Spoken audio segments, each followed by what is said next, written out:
आज मैं आपसे कुछ स्पष्ट करना चाहता हूं।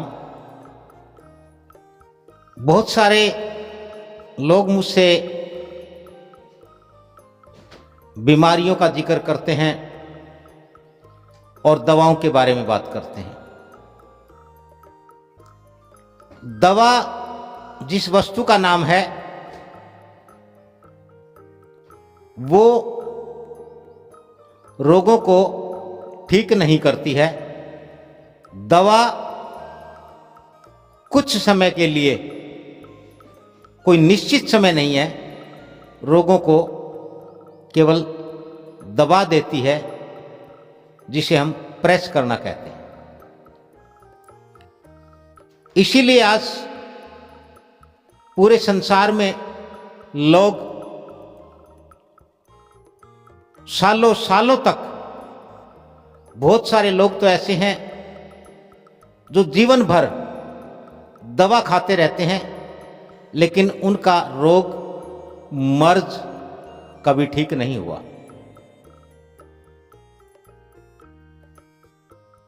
कुछ लोग दवा शब्द छोड़ करके औषधियों की बात करते हैं कि वे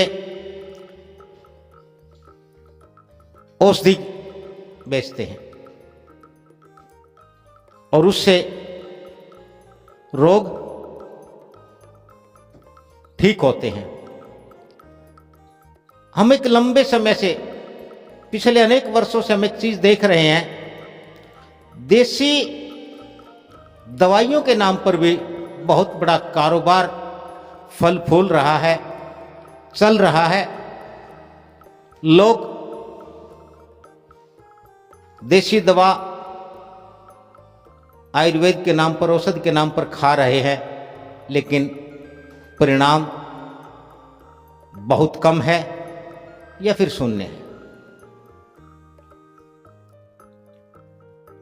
इस आधुनिकता के दौर में, आज इस भागदौड़ के जीवन में,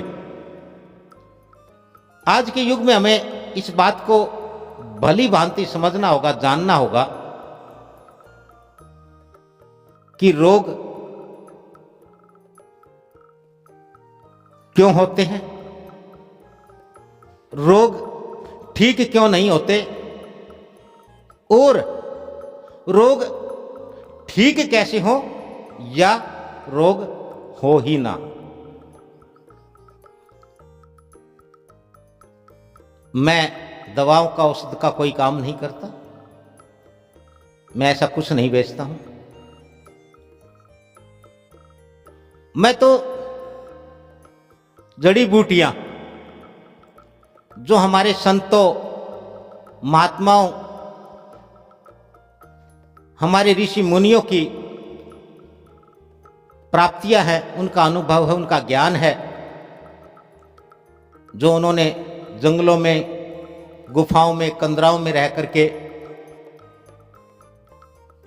जिस ज्ञान को प्राप्त किया, जो सीखा, जाना, समझा और फिर उसके प्रयोग किए। आज से 70-80 साल पहले, 100 साल पहले लोग बहुत कम बीमार होते थे। हो जाते थे तो ठीक बड़े जल्दी होते थे।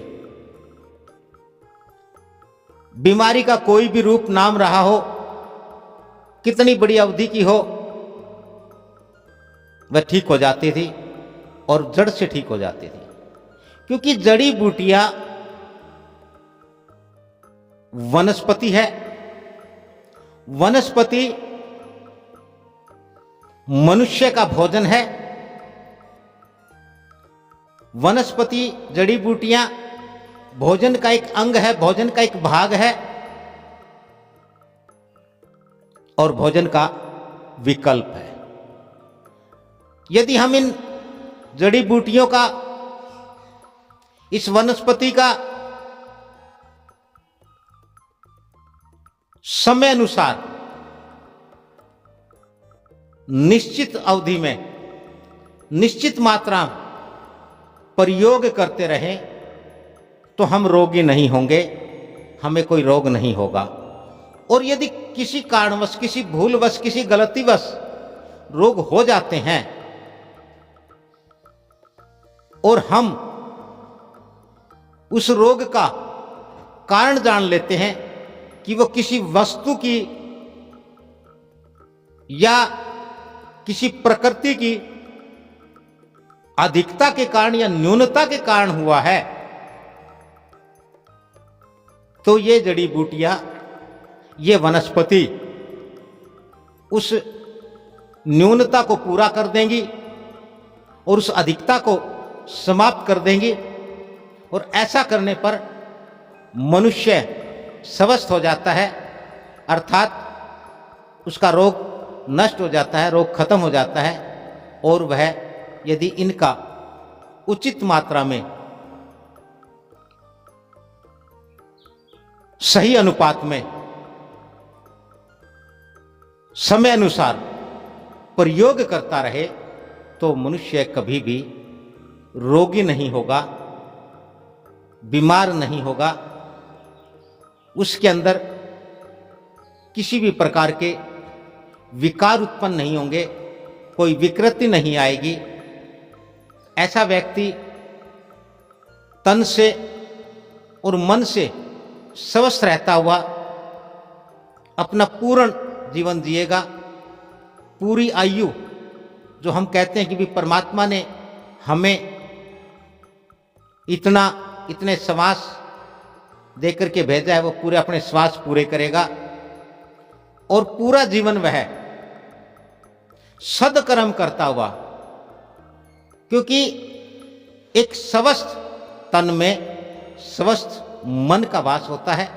स्वस्थ मन से मनुष्य के जो विचार हैं वो स्वस्थ होते हैं और स्वस्थ विचारों वाला व्यक्ति स्वस्थ कर्म करता है और स्वस्थ कर्म करने पर मनुष्य को स्वस्थ फल प्राप्त होता है। और ऐसा मनुष्य इस संसार में तन से, मन से, धन से, बुद्धि से, समृद्धि से, शिक्षा से, सुरक्षा से, खुशी से, आनंद से स्वस्थ जीता हुआ अपना जीवन पूर्ण करता है और वह मानव जीवन की सफलता प्राप्त करता है, मनुष्य के जन्म की सिद्धता को सिद्ध कर पाता है। यही सत्य है और इस सत्य को जानने के लिए ही प्रत्येक मनुष्य का जन्म हुआ है। और ये जीवन इसीलिए है, ये जीवन की निरंतरता इसीलिए है कि मनुष्य इस सत्य को समझे, इस सत्य को जाने, सदा ही प्रकृति के साथ, वनस्पतियों के द्वारा स्वस्थ रहे, सुखी रहें, खुश रहें।